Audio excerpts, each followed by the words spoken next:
Mes chers frères et sœurs, dans le Seigneur, bonjour. Je voulais tout seulement lever un peu d'équivoque sur la réconciliation. Je vous avais dit l'autre jour en passant que ça, c'est la période de la réconciliation dans le monde. La réconciliation ne concerne pas seulement les chrétiens. La réconciliation concerne toute la terre. Par rapport au fait que je vous ai informé que dès que l'homme est créé dans le ciel, quelque temps après, Satan vient lui greffer l'esprit de mal. Parce que Dieu crée l'homme dans la bonté. Et Satan vient greffer l'esprit de mal, réveiller l'esprit de mal. Et quand il réveille l'esprit de mal, il sait bien que Dieu ne peut pas garder l'homme à côté de lui dans le jardin d'Éden. À cause du mal que l'homme a fait. Et Satan a créé cela tout en sachant qu'il attend l'homme sur la terre. Et quand l'homme arrive sur la terre, vous-même, tout le monde même connaît que la terre a été déjà détruite plusieurs fois à cause du mal. Quand Dieu constate déjà que la terre reste maintenant invivable, il est obligé de détruire le mal. C'est pour cela qu'il m'envoie au milieu de vous. Tous les jours, je vous parle. Ça fait déjà plusieurs mois que je suis avec vous. J'insiste que le diable est déjà à 80% de menaces pour remporter la guerre sur la terre. Tout le mal, tout ce qu'il fait, il vous fait confisquer l'argent. Il vous fait beaucoup de choses. Ce n'est pas parce qu'il veut le bien de l'homme. Parce que quand l'homme va vers la guerre, il détruit que l'homme. Quand l'homme porte les armes pour faire la guerre, il détruit seulement l'homme. Le diable est resté calme dans son coin. Hein? Il n'est pas là-bas. Mais c'est les hommes qui meurent. Les hommes souffrent, les hommes meurent.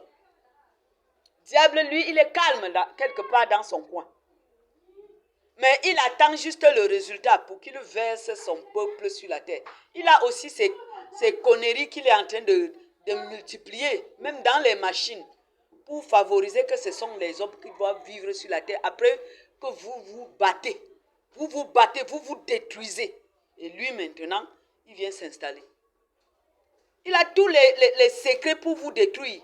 Il vous a appris de faire le mal, là de mentir. Il a créé ses écoles, il a fait beaucoup de bêtises pour détruire l'homme sur la terre. Là, l'heure est déjà arrivée. Tout à l'heure, vous dites, oh, il n'y a que 18 pays qui se sont ajoutés pour faire la guerre à l'Ukraine. Ce n'est pas 18 pays, c'est 42 pays. Les 18 là, c'est ceux qui sont déjà présentés. Il y a encore d'autres derrière qui doivent venir. C'est 42 pays que Dieu m'a montré. Le Seigneur m'a montré 42 pays qui doivent s'attacher pour faire la guerre contre la Russie, pour l'Ukraine. Mais je vous dis, mes frères, vous étiez déjà avisés que vous sortez dans le ventre de Abraham. Dieu a avisé ça quelques jours. Vous connaissez tous mes écrits. Tout ce que je fais, vous connaissez. Vous sortez du ventre de Abraham, il vous envoie à l'Orient. Il envoie d'autres en Occident. Et il prend maintenant Isaac pour sa succession, son héritage, pour la bénédiction de Dieu. Parce que Dieu voulait créer Jésus-Christ. Donc vous êtes les résidus des frères, des oncles de Jésus-Christ. Et Jésus-Christ a besoin de vous maintenant. Vous n'avez pas honte que ce sont les païens qui parlent à vous. Vous qui êtes les hommes de Dieu, vous qui êtes des fils de Dieu. Ce sont les fils des païens qui viennent vous parler, ça ne vous dit rien. C'est parce que Dieu ne veut pas vous perdre. Mais comme vous êtes toujours chaud, quand Abraham est rentré en relation avec Dieu pour ce qui concerne la circoncision, Dieu lui a fait la discrétion pour lui faire comprendre qu'il partait comme ça détruire Sodome et Gomorrhe Parce que les cris du péché de Sodome et Gomorrhe étaient montés jusqu'à lui. Quand Dieu m'envoie vers vous, je vous fais discrétion de ce problème. Il a dit à Moïse de dire au peuple d'Israël que je vous envoie à Canaan, mais ne faites pas ce que Canaan est en train de faire. Vous êtes en Égypte, ne faites pas ce que les fils de l'Égypte font. Et si vous faites ces pratiques abominables, si quelqu'un fait ces pratiques, ou bien si un peuple fait ces pratiques, le pays doit les vomir. Si Ukraine aujourd'hui est dans beaucoup de problèmes, c'est à cause des pratiques abominables. Maintenant, si quelqu'un se sent qu'il est dans ce pratique abominable, il doit toujours venir pour chercher sa part. Parce que tous les trous auront leur part. Ça, c'est ce que vous oubliez. Allez chercher pour vous.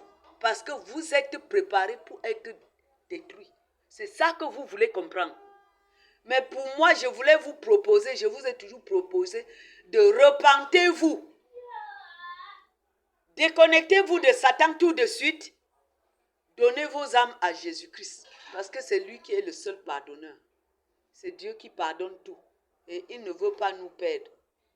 C'est pour cela qu'il me pousse maintenant de vous faire cette discrétion. Laissez tomber les choses. Lâchez prise du mal. Et adorez le Seigneur pour qu'il vous pardonne. Connectez-vous à Jésus-Christ avant qu'il ne soit tard. Donnez-vous vie à Jésus avant qu'il ne soit tard. Quel qu'en soit votre état d'âme, donnez vos vies à Jésus-Christ pour que vous soyez sauvés. C'est ce que je voulais que vous sachiez. Parce que tous les trous auront leur part à cause de l'abomination qui se traîne sur la terre. Il y a beaucoup de mal au milieu de nous, mes frères, mes sœurs. Laissez Ukraine arrêter sa guerre pour se repentir. Mais si vous voulez forcer les choses, le Seigneur va descendre les chars du ciel pour exterminer les pays qui ont péché. Donc je vous en prie. Le jour que la femme adultère avait péché, toute la population l'ont arrêté, l'amené vers Jésus. Et on dit, maître, cette femme a trompé son mari avec un autre homme.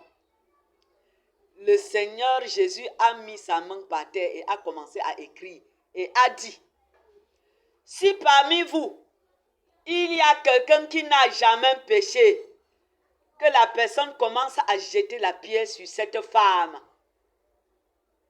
Pendant qu'il était en train de faire ses mathématiques par terre, il a levé la tête. Il a constaté qu'il était maintenant debout avec cette femme. Tout le monde était parti. Mes frères, mes sœurs, et Jésus a dit à cette femme, vas-y et ne pêche point. Ne continue pas à tromper ton mari. Vous avez assez fait des choses abominables qui ne tiennent pas avec Dieu. Et l'heure est arrivée qu'il veut que vous choisissez entre le pardon et la vengeance. C'est vous qui allez choisir entre le pardon et la vengeance. Donc Dieu doit vous respecter ou vous frapper par rapport à vous-même. Donc je laisse la main de Dieu faire son travail par rapport à vous. Comme vous n'avez jamais rien fait de mal, levez-vous, allez à Ukraine faire la guerre avec la Russie. Voilà ça, que vous fassiez comme vous voulez. Que le Seigneur soit avec nous tous. Lui, il ne veut pas nous perdre. Il veut que nous abandonnons le mal. Nous nous déconnectons de Satan et nous accrochons à lui afin que nous soyons capables de nous lever pour aller vers lui. Parce que l'heure est déjà arrivée. Le temps est proche. Et il dit, craignez Dieu et donnez-lui gloire, car l'heure de son jugement est proche.